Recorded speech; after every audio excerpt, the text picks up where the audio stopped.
चांद कोटा की भूतिया हवेली। प्राचीन कहानी। कोटा राजस्थान का एक प्राचीन और ऐतिहासिक शहर अपने भव्य महलों और किलों के लिए प्रसिद्ध है। लेकिन इस शहर के हृदय में एक भूतिया हवेली भी है जिसके बारे में लोग कम ही जानते हैं।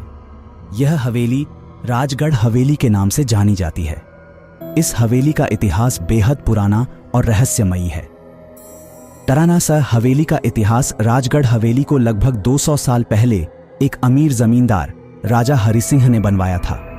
हवेली का निर्माण वास्तुकला का अद्भुत नमूना था, लेकिन इसके निर्माण के कुछ ही समय बाद राजा हरि सिंह की पत्नी रानी पद्मिनी की अचानक मौत हो गई। कहा जाता है कि रानी पद्मिनी की मौत एक रहस्यमयी और दर्दनाक परिस्थितियों में हुई थी।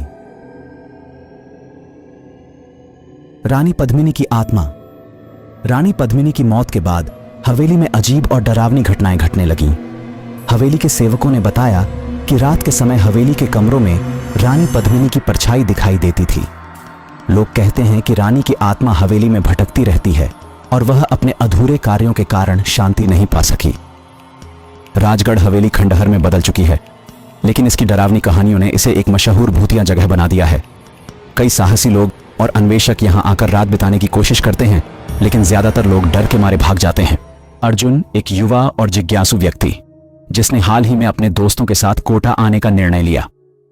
अर्जुन को पुरानी और रहस्यमयी जगहों की खोज करने का बहुत शौक था। उसने राजगढ़ हवेली के बारे में सुना और वहां जाने का फैसला किया। अर्जुन अपने दोस्तों के साथ हवेली पहुंचा। हवेली की जर्जर हालत और उसकी भयावह उपस्थिति ने सबको हिला दिया, लेकिन अर्जुन ने अपने डर को नजरअंदाज करते हुए हवेली के अंदर जाने का साहस किया। हवेली के अंदर जैसे ही अर्जुन और उसके दोस्त हवेली के अंदर गए, उन्हें एक अजीब सी ठंडक का एहसास हुआ। हवेली के कमरों में धूल और मकड़ी के जाले थे, लेकिन सबसे अजीब बात यह थी कि उन्हें वहां किसी अदृश्य शक्ति की उपस्थिति का एहसास हो रहा था। रानी पद्मिनी की कहानी। अर्जुन ने हवेली के एक पुराने सेवक से रानी पद्मिनी की कहानी सुनी थी। सेवक ने बताया कि रानी की मौत दरअसल एक साजिश का हिस्सा थी। राजा हरि सिंह की दूसरी पत्नी, जिसने रानी पद्मिनी को जहर देकर मार डाला था। रानी की आत्मा इस अन्याय का बदला लेने के लिए अब भी हवेली में भटक रही है। रात के समय जब अर्जुन और उसके दोस्त हवेली में बैठे थे, अचानक हवेली की दीवारों पर अजीब सी आवाजें आने लगीं। एक कमरे से दूसरी कमरे में किसी के चलने की आवाजें स्पष्ट सुनाई दे रही थीं। तभी अर्जुन ने एक सफेद साड़ी पहने हुए औरत की परछाई देखी। वह समझ गया कि यह रानी पद्मिनी की आत्मा है। अर्जुन ने रानी पद्मिनी की आत्मा से बातचीत करने की कोशिश की। उसने आत्मा से पूछा कि वह किस बात से परेशान है।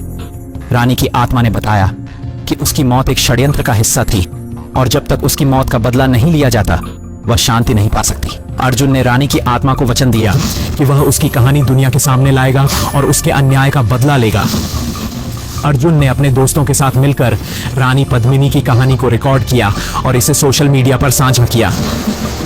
कुछ ही समय में यह कहानी वायरल हो गई और लोगों को रानी पद्मिनी के साथ हुए अन्याय के बारे में पता चला।